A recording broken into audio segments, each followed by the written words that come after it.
Now, investigations are underway to determine the cause of damage to two undersea telecommunications cables in the Baltic Sea. One between Finland and Germany was cut on Monday, the other between Lithuania and Sweden on Sunday. Germany has said it suspects sabotage, and attention is now focused on shipping passing near the cables at the time the damage occurred. Well, Merlin Thomas and the BBC Verified team have been investigating. Germany, Sweden and Finland are all investigating the damage to two undersea communications cables in the Baltic Sea as an act of sabotage. But they haven't pointed to a culprit yet. At BBC Verify, we've been tracking shipping in the area and looking at maps of the undersea cables to understand more about what may have happened.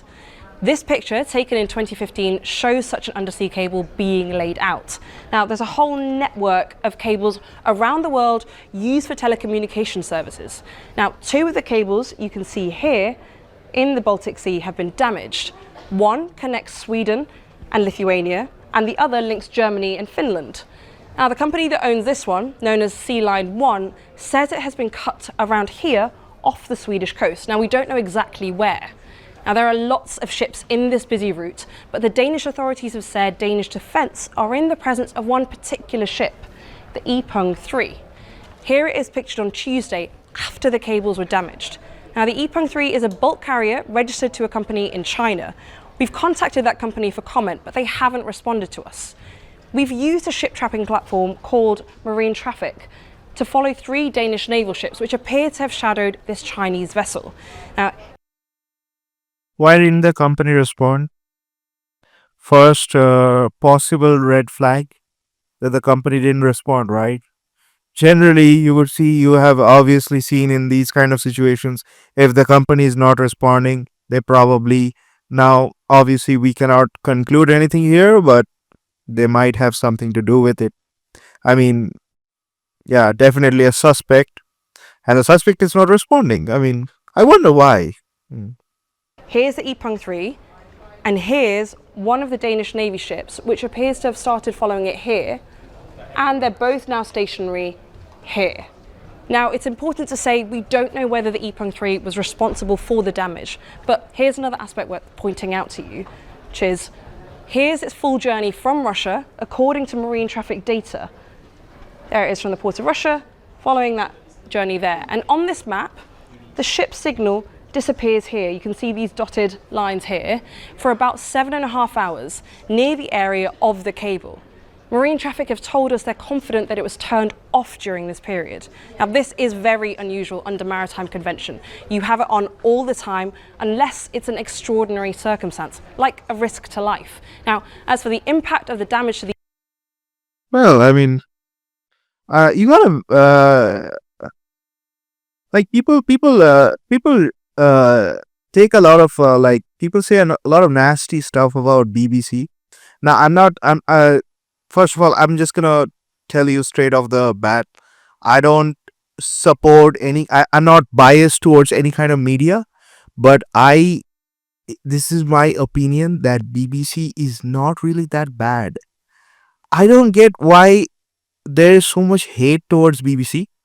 I get the reasons why, because they're left wing and they're biased. Politically, they're biased. I get that. But as far as coverage goes, if you think of a news service or a news organization that covers different topics all over the world, has its eye all over the world, and something that, like, if you are asked what is the one news service that if you're asked, no, you shouldn't depend on one news service. That's not a wise thing to do. You should always check upon alternate news services to verify if your go-to news service is not giving you some false information. That's definitely a responsible person would do, definitely. But all I'm saying is, if you had to rely on one news source, I would say probably BBC is not that bad. Even still today, I feel like BBC, and because I watch their coverage and the way they handle things, it's not really that bad. I don't think that they're the least biased, I would say. But politically, yes.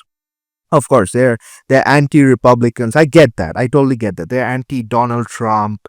They're pro feminist and pro woke, liberal. And they tolerate a lot of feminist stuff, which is like even escalates to the point of toxic feminist level stuff. They tolerate that. I know that. I listen to BBC on a regular basis, and I listen to their radio service, which I think is really good, and I even recommend everybody do that. But yes, I am absolutely aware that BBC does that liberal nonsense. They accept a lot of liberal nonsense and a lot of liberal stuff, which I don't agree with. But aside that, their general coverage on things is actually quite good. And that is all I had to say. I mean, these cables, it appears it's been fairly limited. The companies operating the two damaged cables say they've been able to reroute internet traffic to minimize the impact on consumers. And although they say it can be fixed pretty quickly, it's a reminder of the vulnerability of the cable network and of wider security concerns across Europe.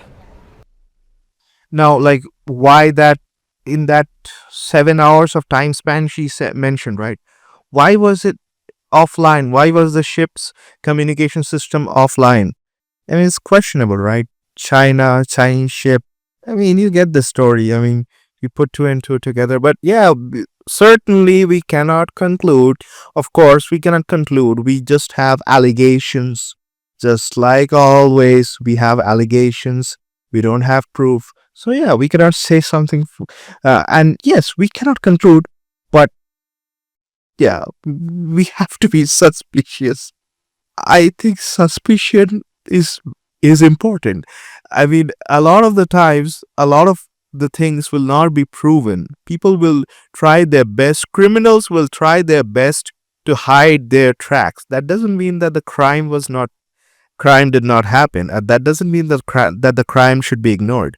It's just that we don't have any proof to prove that who did that. That's the only thing. Yeah. Well, that was Merlin Thomas. Let's speak to Elizabeth Braw, who's Senior Fellow at the Atlantic Council. This is a really intriguing story. Let's go through it. Oh my God, the way she's looking at me, I get scared. She's like a hawk looking at me. Stage by stage, because start by just describing to viewers just how important these cables actually are and what they are.